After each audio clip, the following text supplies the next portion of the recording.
നമ്മുടെ ഇന്നത്തെ ക്ലാസ്സിൽ നമ്മൾ പഠിക്കാൻ പോകുന്നത് ജോബ് അപ്ലിക്കേഷൻ ലെറ്റർ ആണ്. തൊഴിലിനുള്ള ഒരു ജോലിക്ക് അപേക്ഷ എങ്ങനെ തയ്യാറാക്കണമെന്നും അതിന്റെ ബയോഡാറ്റ എങ്ങനെ തയ്യാറാക്കണമെന്നുമാണ് നമ്മൾ പഠിക്കുന്നത്.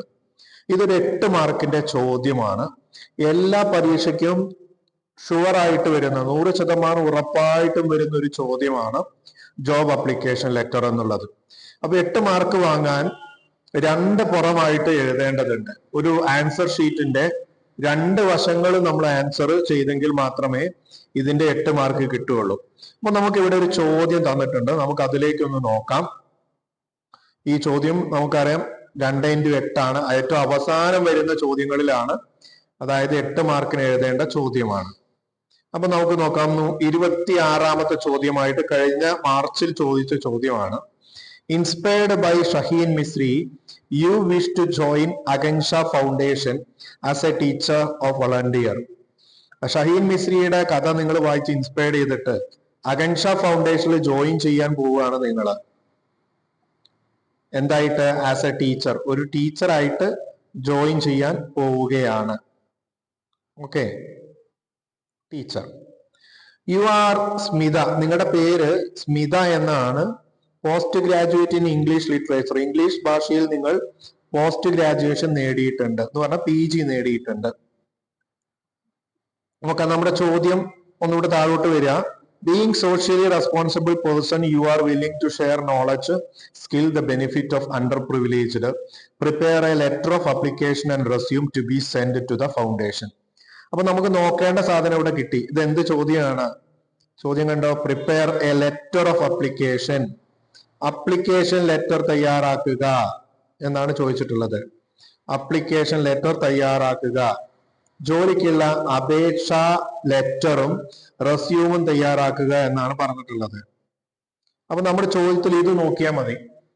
അപ്ലിക്കേഷൻ ലെറ്റർ അല്ലെങ്കിൽ job application letter and resume എന്ന് തന്നിട്ടുണ്ടോ എന്നാൽ നമ്മൾ ഇപ്പോ പഠിക്കാൻ പോകുന്നതാണ് എഴുതേണ്ടത്. അപ്പൊ ഇതിലേക്ക് ആവശ്യമുള്ള ഘടകങ്ങൾ എന്തൊക്കെയാണ്? ഒരു ജോലി അപേക്ഷിക്കുന്നത് ഏതിലേക്കാണ് എന്ന് നോക്കണം. ജോലിക്ക് അപേക്ഷിക്കുന്നത് ടു ജോയിൻ അകൻഷ ഫൗണ്ടേഷൻ. അപ്പൊ നിങ്ങൾ ജോലിക്ക് ചേരാൻ പോകുന്നത് അകൻഷ ഫൗണ്ടേഷനിലാണ്. എന്തായിട്ടാണ് ജോലി ചെയ്യുന്നത്? ടീച്ചർ ആയിട്ടാണ് നിങ്ങൾ ജോലി ചെയ്യുന്നത്. As A teacher. നിങ്ങളുടെ പേര് ഇവിടെ സ്മിത എന്നാണെന്നും നിങ്ങൾക്ക് പോസ്റ്റ് ഗ്രാജുവേഷൻ ഉണ്ട്, ഇംഗ്ലീഷിൽ MA ഉണ്ടെന്നും പറയുന്നു. ഈ 4 കണ്ടന്റ് നമുക്ക് കിട്ടിക്കഴിഞ്ഞാൽ നമുക്ക് ജോലിക്കുള്ള അപേക്ഷ എഴുതി തുടങ്ങാം. നമുക്ക് ഉത്തരം എഴുതി തുടങ്ങാം. Format of job application letter and resume എന്നാണ് ഞാൻ ഇവിടെ തന്നിട്ടുള്ളത്. ജോബ് അപ്ലിക്കേഷൻ ലെറ്ററും അതിന്റെ റെസ്യൂമും. അപ്പൊ ഇവിടെ എഴുതേണ്ടത് ലെറ്ററും എഴുതണം, റെസ്യൂമും എഴുതണം. ലെറ്ററിന് 4 മാർക്കും റെസ്യൂമിന് 4 മാർക്കുമാണ്. അങ്ങനെ രണ്ടും കൂടെ ചേർന്നിട്ടാണ് നമുക്ക് എത്ര കിട്ടുക? 8 മാർക്ക് കിട്ടുക. അപ്പൊ കത്ത് എഴുതിയ 4 കിട്ടും, ബയോഡാറ്റ റെസ്യൂം എഴുതിയ 4 കിട്ടും. മൊത്തം 8 മാർക്ക് കിട്ടും. ആൻസർ ഷീറ്റിന്റെ ഒരു പുറത്ത് 4 മാർക്കിന്റെ ലെറ്ററും മറുവശത്ത് 4 മാർക്കിന്റെ റെസ്യൂമുമാണ് നമുക്ക് എഴുതാനുള്ളത്. ഓക്കെ, നമുക്ക് ആ ലെറ്ററിലേക്ക് ഒന്ന് നോക്കാം. ഒരു ഫോമൽ ലെറ്റർ ആണ്. ലെറ്റർ എഴുതുമ്പോൾ നമ്മൾ എന്ത് ചെയ്യണം? ആദ്യം ഒരു ബോക്സ് വരയ്ക്കണം, അല്ലെ? ബോക്സ് വരയ്ക്കണം. അപ്പൊ ബോക്സ് വരച്ചിട്ടുണ്ട് ഇവിടെ. ഇനി ബോക്സിന്റെ ഇടതുവശത്തോട്ട് ചേർത്താണ് നമ്മൾ എല്ലാം എഴുതേണ്ടത്. ഇതാണ് ഇടതുവശം, അല്ലെ? ലെറ്ററിന്റെ ഇടതുവശം ബോക്സ്. ബോക്സിന്റെ ഇടതുവശത്തോട് ചേർത്ത് ഓരോന്നോരോന്ന് എഴുതി പോരണം. ആദ്യം എഴുതേണ്ടത് ഫ്രം ആണ്. ആദ്യം എഴുതേണ്ടത് ഫ്രം എഴുതി. ഫ്രം കഴിഞ്ഞിട്ട് ഒരു കോമയുണ്ട്, അപ്പൊ കോമ ഇടാൻ മറക്കരുത്. ഫ്രം കഴിഞ്ഞിട്ട് അതിന് താഴെ ഇടതുവശത്തോട് ചേർന്ന് തന്നെ കത്തെഴുതുന്ന ആളുടെ പേര്. ആരാണോ കത്തെഴുതുന്നത് അയാളുടെ പേര്. നമുക്ക് നേരത്തെ തന്ന ചോദ്യത്തിൽ സ്മിത എന്ന് പറഞ്ഞിട്ട് ഒരു കുട്ടിയുടെ പേര് തന്നിട്ടുണ്ട്. ഇനി ചിലപ്പോഴൊന്നും തരാറില്ല. ആദ്യമായിട്ടാണ് ഒരു കുട്ടിയുടെ പേര് തന്നിട്ട് നമുക്ക് കത്തെഴുതാൻ തന്നത്. ചിലപ്പോഴൊന്നും തരാറില്ല. തരില്ലെങ്കിൽ നമുക്ക് ഇഷ്ടമുള്ള പേര് ഇവിടെ കൊടുക്കാം. അപ്പൊ ഞാൻ ഇവിടെ ഒരു പേര് കൊടുത്തിട്ടുണ്ട്, റോസ് എന്ന് കൊടുത്തിട്ടുണ്ട്. റോസിന്റെ അഡ്രസ്സ് കൊടുത്തിട്ടുണ്ട്, റോസ് വില്ല, കാലിക്കറ്റ്. അപ്പൊ നിങ്ങൾ എന്ത് എഴുതണം? സ്മിതയാണെങ്കിൽ സ്മിത എന്ന് എഴുതണം. സ്മിതയുടെ ഒരു അഡ്രസ്സ് നമ്മൾ ഉണ്ടാക്കണം, ഒരു പേര്, ഒരു സ്ഥലവും കൊടുക്കുക കേട്ടോ. അത് കഴിഞ്ഞിട്ട് നമുക്ക് ഒരു ലൈൻ ഗ്യാപ്പ് ഇടാം. ഒരു ലൈൻ ഗ്യാപ്പ് ഇട്ടു. ഒരു ലൈൻ ഗ്യാപ്പ് ഇട്ടിട്ട് വേണം നമുക്ക് അടുത്ത താഴെ എന്ത് ചെയ്യണം, ലെഫ്റ്റ് സൈഡിൽ ഡേറ്റ് എഴുതണം. കത്ത് എഴുതുന്ന ദിവസത്തെ ഡേറ്റ് ആണ്, നമുക്ക് ഇഷ്ടമുള്ള ഡേറ്റ് ഇടാം.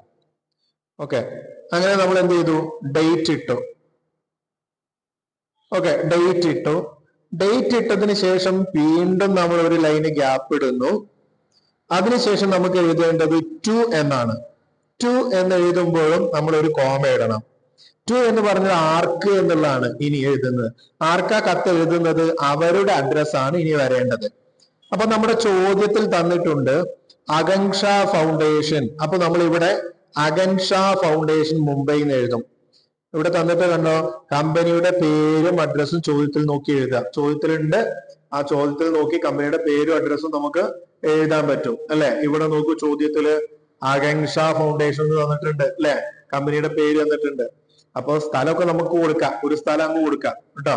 അപ്പൊ പേരും സ്ഥലവും ചേർത്ത് എഴുതുക. ഇനി അതിന്റെ താഴെ വരേണ്ടത് അടുത്ത കണ്ടന്റ് ആണ്. അടുത്ത കണ്ടന്റ് ആണ് ഇതിന്റെ താഴെ വരേണ്ടത്. അപ്പൊ നമ്മൾ എന്ത് ചെയ്യണം, ഓരോ കണ്ടന്റിനും നമ്മൾ ഇങ്ങനെ വൺ ലൈൻ ഗ്യാപ്പ് ഇട്ടിട്ട് എഴുതാം. അപ്പൊ അടുത്ത ലൈനിൽ നമ്മൾ എഴുതുന്നത് സബ്ജക്റ്റ് എന്നാണ് എഴുതുക. സബ്ജക്റ്റ് എന്ന് എഴുതി അതിനുശേഷം അപ്ലിക്കേഷൻ ഫോർ എന്ന് എഴുതുന്നു.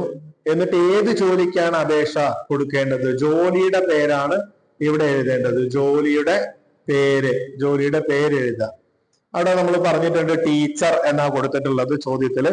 അപ്പൊ അത് ഇവിടെ എഴുതുക. ചോദ്യത്തിൽ ഉണ്ടാവും, ചോദ്യത്തിൽ നോക്കി ജോലിയുടെ പേര് ചോദ്യത്തിൽ നോക്കി എഴുതുക. നെക്സ്റ്റ് വീണ്ടും നമ്മൾ ഒരു ലൈന് ഗ്യാപ്പ് ഇടുന്നു. അതിനുശേഷം സല്യൂട്ടേഷൻ എഴുതണം, അഭിസംബോധന. അതാണ് നമ്മൾ ഇവിടെ എഴുതിയ സർ അല്ലെങ്കിൽ മാഡം എന്ന് എഴുതിയത്. സർ അല്ലെങ്കിൽ മാഡം. അത് കഴിഞ്ഞിട്ട് ഒരു കോമയുണ്ട് ലാസ്റ്റ്. ഇതെല്ലാം ഈ ഇടതുവശത്തോട് ചേർന്ന് തന്നെ എഴുതണം, നിർബന്ധം. ആദ്യത്തെ പാരഗ്രാഫ് എഴുതാൻ പോവാണ്. അപ്പൊ സല്യൂട്ടേഷൻ കഴിഞ്ഞിട്ട് വീണ്ടും ഒരു ലൈൻ ഗ്യാപ്പ് ഇട്ടിട്ട് വേണം നമ്മൾ ആദ്യത്തെ പാരഗ്രാഫ് തുടങ്ങാൻ. പാരഗ്രാഫ് ലെഫ്റ്റ് സൈഡിൽ നിന്ന് തന്നെ മാർജിന്റെ ഭാഗത്തു നിന്ന് തന്നെയാണ് തുടങ്ങേണ്ടത്. നോക്കാം നമുക്ക്. I am writing to apply the position. ഞാൻ റൈറ്റിംഗ് എഴുതുന്നു, അപേക്ഷിക്കാൻ. ഏത് പൊസിഷനിലേക്കാണ് എന്നാണ്. ഇവിടെ നമ്മുടെ ജോലിയുടെ പേരാണ് എഴുതേണ്ടത്. ജോലിയുടെ പേര് മുകളിൽ നോക്കി എഴുതുക. അതിനുശേഷം അറ്റ് എന്ന് പറഞ്ഞിട്ട് കമ്പനിയുടെ പേരും അവിടെ നോക്കി എഴുതുക. നമുക്കറിയാം മുകളിൽ തന്നിട്ടുണ്ട്, കൊടുത്തിട്ടുണ്ട്. ജോലിയുടെ പേര് നമ്മൾ ഇവിടെ എഴുതിയിട്ടുണ്ട്, കമ്പനിയുടെ പേര് അഡ്രസ് ആയിട്ട് എഴുതിയിട്ടുണ്ട്. ഓക്കെ, ബാക്കി തുടരാം. അഡ്വർടൈസ്ഡ് എന്ന് പറഞ്ഞാൽ പരസ്യത്തിൽ കണ്ടു എന്നാണ് പറയുന്നത്. ഞാൻ ഈ ജോലിക്ക് അപേക്ഷിക്കുന്നു, ഞാനിത് പരസ്യത്തിൽ കണ്ടതാണ്. I believe I am good fit. ഞാൻ വിശ്വസിക്കുന്നു ഞാൻ വളരെ അനുയോജ്യനാണ്. ഫോർ ദ റോൾ, ഈ റോളിലേക്ക്. ബിക്കോസ്, കാരണം. മൈ ബാക്ക്ഗ്രൗണ്ട്, കാരണം എന്റെ പശ്ചാത്തലം ഇതാണ്. അവിടെയും നമ്മൾ എഴുതേണ്ടത് ജോലിയുടെ പേര് തന്നെയാണ്. എന്റെ പശ്ചാത്തലം ഇതാണ് എന്ന് പറയുന്നിടത്ത് ജോലിയുടെ പേര് തന്നെയാണ് എഴുതേണ്ടത്. ബാക്കി and my interest in working with your team. എന്റെ താല്പര്യം നിങ്ങളുടെ ടീമിൽ ജോലി ചെയ്യാനാണ്. ഇതാണ് ഒന്നാമത്തെ പാരഗ്രാഫ് ആയിട്ട് എഴുതേണ്ടത്. ഇത് കഴിഞ്ഞിട്ട് നമ്മൾ എന്ത് ചെയ്യണം, ഒരു ലൈന് ഗ്യാപ്പ് ഇടണം. എന്നിട്ട് രണ്ടാമത്തെ പാരഗ്രാഫ് നമ്മൾ ലെഫ്റ്റ് സൈഡിൽ നിന്ന് തുടങ്ങുന്നു. I have 3 year experience. ഇതൊക്കെ അതേപോലെ തന്നെയാണ് പഠിച്ചെഴുതി വെച്ചാൽ മതി കേട്ടോ. 3 year എക്സ്പീരിയൻസ്, 3 വർഷത്തെ എക്സ്പീരിയൻസ് ഉണ്ട്. I M confident that I can contribute positively. എനിക്ക് കോൺഫിഡന്റ് ഉണ്ട്, ആത്മവിശ്വാസം ഉണ്ട്. പോസിറ്റീവായിട്ട് എനിക്ക് നിങ്ങളുടെ കമ്പനിക്ക് വേണ്ടി കോൺട്രിബ്യൂട്ട് ചെയ്യും, സംഭാവന ചെയ്യാൻ കഴിയും. I have attached my resume for your review. നിങ്ങളുടെ റിവ്യൂവിന് വേണ്ടിയിട്ട് ഞാനിവിടെ എന്റെ റെസ്യൂം അറ്റാച്ച് ചെയ്തിട്ടുണ്ട് എന്ന് പറഞ്ഞു. ഇങ്ങനെ ഈ ഒരു പാരഗ്രാഫ് കഴിഞ്ഞു. നമ്മൾ വൺ ലൈന് ഗ്യാപ്പ് ഇടുന്നു. വീണ്ടും താഴോട്ട് മൂന്നാമത്തെ പാരഗ്രാഫ് നമ്മൾ എഴുതുന്നു. ലെഫ്റ്റ് സൈഡിൽ thank you for considering my application. എന്റെ കത്ത് പരിഗണിക്കുന്നതിന് നന്ദി. I hope to hear from you soon. നിങ്ങളിൽ നിന്ന് മറുപടി കേൾക്കാൻ ഞാൻ പ്രതീക്ഷിക്കുന്നു. വീണ്ടും നമ്മൾ എന്ത് ചെയ്യുന്നു, അവിടെയും വൺ ലൈൻ ഗ്യാപ്പ് ഇട്ട് അതിനെ വേർതിരിച്ചു. താഴെ നമ്മൾ ക്ലോസിംഗ് എഴുതുകയാണ്. ഇവിടെയാണ് ക്ലോസിംഗ് എഴുതുന്നത്. യുവർ സിൻസിയർലി, സിൻസിയർലി എന്ന് പറഞ്ഞാൽ ആത്മാർത്ഥതയോടെ. അതിന്റെ താഴെ കത്തെഴുതിയ ആളുടെ പേര്. നമ്മൾ ഫ്രം എന്ന് പറഞ്ഞിടത്ത് എഴുതിയിട്ടുണ്ടല്ലോ, ആദ്യം എഴുതിയത് കത്തെഴുതിയ ആളുടെ പേരാണ്. നമ്മുടെ പേര്, ആരുടെ പേര് വേണമെങ്കിലും കൊടുക്കാം. അപ്പൊ പേര് തന്നിട്ടില്ലെങ്കിൽ ആരുടെ പേരും കൊടുക്കാം. അപ്പൊ ആ പേരാണ് ഇവിടെ എഴുതുന്നത്. അപ്പൊ ഇത്രയാണ് നമ്മൾ 4 മാർക്കിന് എഴുതേണ്ടത്. ഇനി നമുക്ക് പഠിക്കാനുള്ളത് റെസ്യൂം ആണ്. ഓക്കെ, നമ്മളിവിടെ നെക്സ്റ്റ് പഠിക്കാൻ പോകുന്നത് റെസ്യൂം എഴുതാനാണ്. അപ്ലിക്കേഷൻ ലെറ്റർ എഴുതി കഴിഞ്ഞാൽ അടുത്തത് നമുക്ക് മറുവശത്ത് പേപ്പറിൽ റെസ്യൂം എഴുതണം. അപ്ലിക്കേഷൻ 4 മാർക്കേ ഉള്ളൂ. ഇനി റെസ്യൂമിന് നമുക്ക് 4 മാർക്ക് കിട്ടാനുണ്ട്. അപ്പൊ നമുക്ക് ഏറ്റവും മുകൾ ഭാഗത്ത് ബോക്സിനകത്ത് തന്നെയാണ് ബോക്സ് വരയ്ക്കണം. ബോക്സിനകത്ത് തന്നെ ഏറ്റവും മുകൾ ഭാഗത്ത് റെസ്യൂം എന്ന് ഹെഡിങ് കൊടുത്തു. അതിനുശേഷം ലെഫ്റ്റ് സൈഡിൽ ഇടതുവശത്ത് നമ്മൾ ചെയ്യേണ്ടത് നമ്മുടെ പേഴ്സണൽ ഡീറ്റെയിൽസ്, കത്ത് എഴുതുന്ന ആളുടെ പേഴ്സണൽ ഡീറ്റെയിൽസ് എഴുതുക എന്നുള്ളതാണ്. പേഴ്സണൽ ഡീറ്റെയിൽസ് എങ്ങനെ എഴുതാൻ നോക്കുക. ആദ്യം നെയിം എഴുതുക, മറുവശത്ത് നമ്മൾ കോളൻ ഇട്ട് നെയിം എന്ന് എഴുതണം. ഇങ്ങനെ വേർതിരിച്ച് എഴുതണം. കാരണം ഇവിടെ എഴുതിയത് രണ്ടും തമ്മിൽ വേർതിരിച്ച് കോളൻ മാർക്ക് ഇട്ട് ഇങ്ങനെ രണ്ട് സെഷൻ ആക്കിയിട്ട് എഴുതണം. ഇനി കറന്റ് അഡ്രസ് എന്ന് പറഞ്ഞാൽ നിലവിലെ അഡ്രസ് എന്ന് പറഞ്ഞിട്ട് ലെറ്ററിൽ എഴുതിയ അഡ്രസ് ഇവിടെ കൊടുക്കുക. ഫോൺ നമ്പർ എന്ന് പറയാം. ഫോൺ നമ്പർ എന്നുള്ളിടത്ത് എന്തെങ്കിലും ഒരു ഫോൺ നമ്പർ എഴുതുക, അല്ലെങ്കിൽ കുറച്ച് സ്റ്റാർ ഇട്ട് വെക്കുക. അങ്ങനെ ഇട്ട് വെച്ചാൽ മതി. അങ്ങനെ സ്റ്റാർ ഇട്ട് വെച്ചാൽ മതി. ഫോൺ നമ്പർ ഒന്നും എഴുതണമെന്നില്ല. ഓക്കെ. അടുത്തത് ഇമെയിൽ അഡ്രസ് എന്ന് പറഞ്ഞിട്ട് ഒരു ഇമെയിൽ എഴുതണം. എന്തെങ്കിലും ഒരു ഇമെയിൽ ഉണ്ടാക്കി എഴുതിയാൽ മതി. ഏജ്, പ്രായം, ഇവിടെ വയസ്സ് എഴുതുക. ജെൻഡർ, ആണോ പെണ്ണോ എന്നുള്ളതാണ്. മെയിൽ ആണെങ്കിൽ ആണാണെങ്കിൽ മെയിൽ എന്ന് എഴുതുക, MALE മെയിൽ എന്ന് എഴുതുക. പെണ്ണാണെങ്കിൽ ഫീമെയിൽ എന്ന് എഴുതുക. നാഷണാലിറ്റി, രാജ്യം ഇന്ത്യൻ എന്ന് എഴുതുക. ഇനി ഒരു കാര്യം കൂടി അവിടെ എഴുതാനുണ്ട്, മാരിറ്റൽ സ്റ്റാറ്റസ്, വിവാഹിതനാണോ അല്ലേ എന്നാണ് എഴുതാനുള്ളത്. സിംഗിൾ എന്ന് എഴുതാം. അപ്പൊ ഇത്രയും പേഴ്സണൽ ഡീറ്റെയിൽസ് ആണ്. ഇതാണ് ആദ്യം എഴുതേണ്ടത്. ഇനി പേഴ്സണൽ ഡീറ്റെയിൽസ് കഴിഞ്ഞാൽ ഇനി എഴുതാനുള്ളത് ഒബ്ജക്റ്റീവ് ആണ്. പലപ്പോഴും പരീക്ഷയ്ക്ക് കുട്ടികൾ എഴുതാതെ പോകുന്ന ഒന്നാണ് ഒബ്ജക്റ്റീവ്. ഇത് എഴുതാതെ പോകരുത്. ഇത് എഴുതാതെ പോകുന്നതോട് കൂടി നമുക്കൊരു മാർക്ക് പോകും. അപ്പൊ എന്തിനാണ് ഈ ജോലിയുടെ ലക്ഷ്യം എന്താണെന്നാണ് എഴുതാണ്ടത്. ഇപ്പൊ സൈഡിൽ ഹെഡിങ് ആയിട്ട്, സൈഡ് ഹെഡിങ് ആയിട്ട് ഒബ്ജക്റ്റീവ് എന്ന് എഴുതിയിട്ട് അണ്ടർലൈൻ ചെയ്യണം. ഞാനിവിടെ എഴുതിയത് പോലെ തന്നെ എഴുതുക. ഒബ്ജക്റ്റീവ് എന്ന് പറയുന്നത് അണ്ടർലൈൻ എഴുതുക. എന്നിട്ട് താഴെ ടു ബിക്കമിങ് എന്ന് പറയാ. ടു ബിക്കമിങ് ആയി തീരും. എന്തായി തീരണം? ഇവിടെ ജോലിയുടെ പേരാണ് എഴുതേണ്ടത്. ഇപ്പൊ ജോലിയുടെ പേര് ഇവിടെ എഴുതുക. ബിക്കമിങ്, എന്തായി തീരണമെന്ന് ജോലിയുടെ പേര് മുകളിൽ നമ്മൾ കൊടുത്തിട്ടുണ്ടല്ലോ. ഏത് ജോലിക്ക് അപേക്ഷിക്കണ ആ ജോലിയുടെ പേര് എഴുതാം. ഓക്കെ. അടുത്ത കണ്ടന്റ് ആയിട്ട് വരുന്നത് എഡ്യൂക്കേഷൻ ക്വാളിഫിക്കേഷൻ എന്നാണ്. അപ്പോ ഇവിടെ ഇനി എഴുതേണ്ട എഡ്യൂക്കേഷൻ ക്വാളിഫിക്കേഷൻ ആണ് എഴുതേണ്ടത്. അണ്ടർലൈൻ ചെയ്യുക, സൈഡ് ഹെഡിങ് ആയിട്ട് എഴുതിയിട്ട്.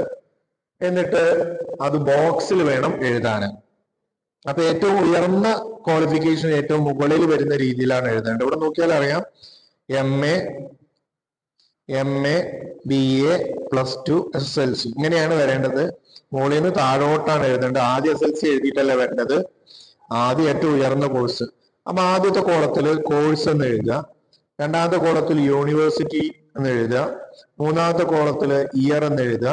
നാലാമത്തെ കോളത്തിൽ മാർക്ക് എന്ന് എഴുതുക. ഇങ്ങനെ ബോക്സ് ഒക്കെ വരച്ച് വേണം എഴുതാൻ, എന്നാലേ നമുക്ക് മാർക്ക് കിട്ടുകയുള്ളൂ.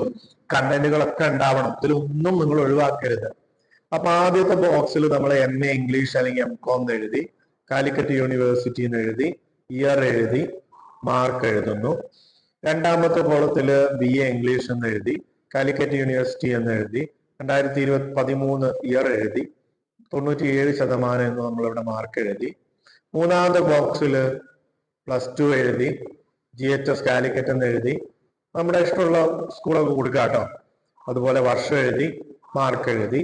ലാസ്റ്റ് SLC എഴുതി, ക്ലാസ് എഴുതി, വർഷം എഴുതി, മാർക്ക് എഴുതി. ഇങ്ങനെ 4 ബോക്സ് ആക്കിയിട്ട് എഡ്യൂക്കേഷൻ ക്വാളിഫിക്കേഷൻ എഴുതണം. അടുത്ത കണ്ടന്റിലേക്ക് വരാം. അടുത്ത കണ്ടന്റ് നമ്മൾ എഴുതേണ്ടത് എക്സ്പീരിയൻസ് ആണ് എഴുതേണ്ടത്. അപ്പൊ നമുക്ക് ഇനി ഇവിടെ എക്സ്പീരിയൻസ് എന്ന് എഴുതണം. എക്സ്പീരിയൻസ് അണ്ടർലൈൻ ചെയ്യാം. അതിന്റെ താഴെ നമ്മൾ എന്തെഴുതുന്നു? എക്സ്പീരിയൻസ് എത്രയുള്ളത്? I have 3 year experience of L&M institution. L&M ഇൻസ്റ്റിറ്റ്യൂഷനിൽ എനിക്ക് 3 വർഷത്തെ എക്സ്പീരിയൻസ് ഉണ്ട് എന്നാണ് ഞാനിവിടെ എഴുതിയത്. ഓക്കെ, നമ്മളപ്പോ അവിടെ എക്സ്പീരിയൻസ് എഴുതി. ഇനി അടുത്ത കണ്ടന്റ് ആയി വരുന്നത് സ്കില്ലാണ്. ലെഫ്റ്റ് സൈഡിൽ തന്നെ സ്കില്ല് അണ്ടർലൈൻ ചെയ്യുക എഴുതിയിട്ട്. അതിന് താഴെ നമുക്ക് എന്ത് സ്കില്ലാണ് ഉള്ളതെന്നാണ് എഴുതേണ്ടത്. ഡിപ്ലോമ ഇൻ കമ്പ്യൂട്ടർ ആപ്ലിക്കേഷൻ എന്ന് ഞാൻ എഴുതിയിട്ടുണ്ട്. ഡിപ്ലോമ ഇൻ കമ്പ്യൂട്ടർ, ഇതൊക്കെ അതേപോലെ തന്നെ എഴുതി വെച്ചാൽ മതി. അടുത്തതായിട്ട് വരുന്നത് ലാംഗ്വേജ് എന്നുള്ള കണ്ടന്റ് ആണ്. നമുക്ക് ഏതൊക്കെ ലാംഗ്വേജ് അറിയാമെന്നാണ് ഇവിടെ എഴുതേണ്ടത്. അപ്പൊ അതിന് താഴെ ഞാനിവിടെ 2 ലാംഗ്വേജ് എഴുതിയിട്ടുണ്ട്. ഇംഗ്ലീഷും മലയാളം എഴുതിയിട്ടുണ്ട്. അത് മതി. ഇംഗ്ലീഷ്, മലയാളം എന്ന 2 ലാംഗ്വേജ് എഴുതിയിട്ടുണ്ട്. അപ്പൊ ഇത്രയാണ് നമുക്ക് ഒരു ബയോഡാറ്റയിൽ എഴുതേണ്ടത്. ഇനി മിഡിൽ പാർട്ടിലേക്ക്, മധ്യഭാഗത്തേക്ക് വരിക. ബയോഡാറ്റയുടെ ഏറ്റവും ലാസ്റ്റ് ഇവിടെ ഡിക്ലറേഷൻ എന്ന് ഹെഡിങ് കൊടുത്തിട്ടുണ്ട്. നടുക്കാണ് കേട്ടോ എഴുതേണ്ടത്. ഡിക്ലറേഷൻ എന്ന് പറഞ്ഞാൽ പ്രസ്താവന എന്നാണ്. നമ്മൾ എഴുതിയ ബയോഡാറ്റ എല്ലാം സത്യസന്ധമാണ് എന്ന് പറയുന്നതാണ് പ്രസ്താവന. പ്രസ്താവനയിൽ എഴുതേണ്ടത് താഴെ തന്നിട്ടുണ്ട്. ഐ ഹിയർ ബൈ ഡിക്ലെയർ, ഞാൻ ഇവിടെ പ്രസ്താവിക്കുന്നു, ദ എബവ് മെൻഷൻ, മുകളിൽ സൂചിപ്പിച്ചിട്ടുള്ള കാര്യങ്ങൾ, details are true in my best knowledge, എന്റെ അറിവില് 100% സത്യസന്ധമാണ് എന്ന് ഞാൻ പറയുന്നു എന്നാണ്. അത് കഴിഞ്ഞ് ഇടതുവശത്തേക്ക് വരുമ്പോൾ പ്ലേസും ഡേറ്റും എഴുതണം. ഇങ്ങനെ എഴുതിയിട്ടാൽ മതി, ബാക്കിയൊന്നും എഴുതണ്ട. വലതുവശത്ത് നെയിം എന്ന് എഴുതിയിടണം. ഇങ്ങനെ എഴുതിയിട്ടാൽ മതി, പേരോ ഒപ്പോ ഒന്നും ഇടാൻ നിൽക്കരുത്. ഇത്രയാണ് നമ്മൾ ചെയ്യേണ്ടത്.